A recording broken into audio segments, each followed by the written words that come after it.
So you just voted. Can you just show the camera? All right. Your experience. It was a bit confusing because basically there was two polling divisions inside here today. And it was not very well demarcated. So there was A1C and A1D. And unfortunately, even the administrators didn't understand that there was two polling divisions. So when somebody went online and they saw they were in the Johnson Center, and I understand it was even more confusing this morning. But I think eventually they've gotten it worked out. So after being in the wrong line at first, and then having to go back into the next line, but that's what it is. And I'm seeing a lot of people being very patient, clearly, but some people obviously have been frustrated by the system. And do you think that frustration might lead to people just walking away and not voting? I think it did, but hopefully that's a very small few. I think that there's a tremendous amount of commitment here to get it done, and I've seen a lot of people go to great lengths to make sure their name was on the list and get it sorted out. But do you think that has a lot to do with the unpreparedness of the Prime Minister and also the Electoral Department? Well, I think it's more to do with the continuous changes with the polling divisions. And so people get accustomed to one polling division. So we used to have Indies and there was also the Aquatic Center. And now everything's been subsumed into one. So once you do that, then there's always a learning curve initially. And I think it's something that they're obviously going to have to review.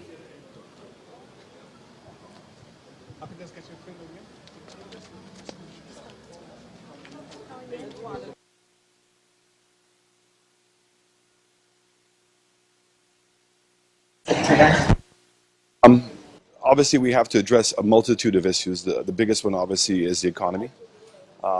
Carrie Chris's report is due out any day now.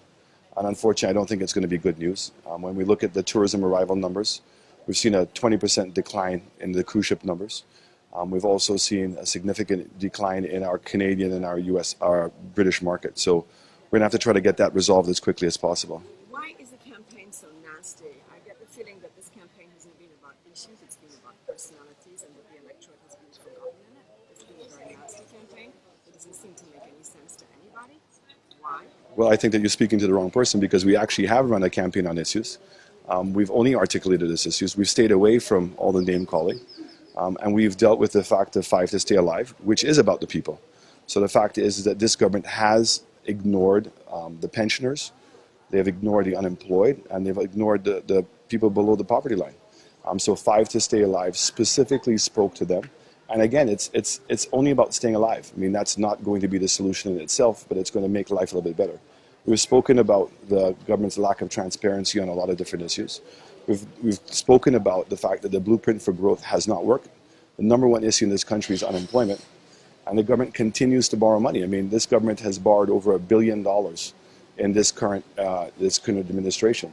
But you are known as the spendthrift person. I mean, people keep talking about your $50,000 a month phone bill when you were Minister of Tourism. What are you doing to change that perception as being the one who likes to spend more money? Well, there's only one person that spends money in this country, and it's Kenny Anthony. And in his 15 years, he's borrowed in excess of $2 billion. As for my phone bill, I was really grateful that the Labour Party put it out, that my phone bill was $134,000 EC for 5 years. So certainly not $50,000 a month, and that was always an exaggeration, which I always knew it was. And in terms of the monies that were spent on this MRGs or marketing campaigns, the evidence is there to speak for itself, that we saw between 2007 and 2011 a doubling of the amount of revenue that we earned from tourism. We went from $750 million to $1.5 billion. And it's a record that I'm very, very proud of. Now, there's something else. You have yet to win a seat. In order to become Prime Minister of this country, you have to win a seat. What have you done? You've got to get into Parliament, and you haven't succeeded in doing so far. What are you doing this time to get in? Well, I was very grateful for the effort that we made in Soufrière. And despite the fact that there was a 4% swing against our government at the time, I actually gained 2 points in a seat in which Only twice did a United Workers' Party candidate win. So I was very, very proud. And the fact that all the polls had shown that I would have won Soufrière. I was enticed and brought into Micoud South. That campaign has gone extremely well, and I have no doubts that I will be elected through the Micoud South seat.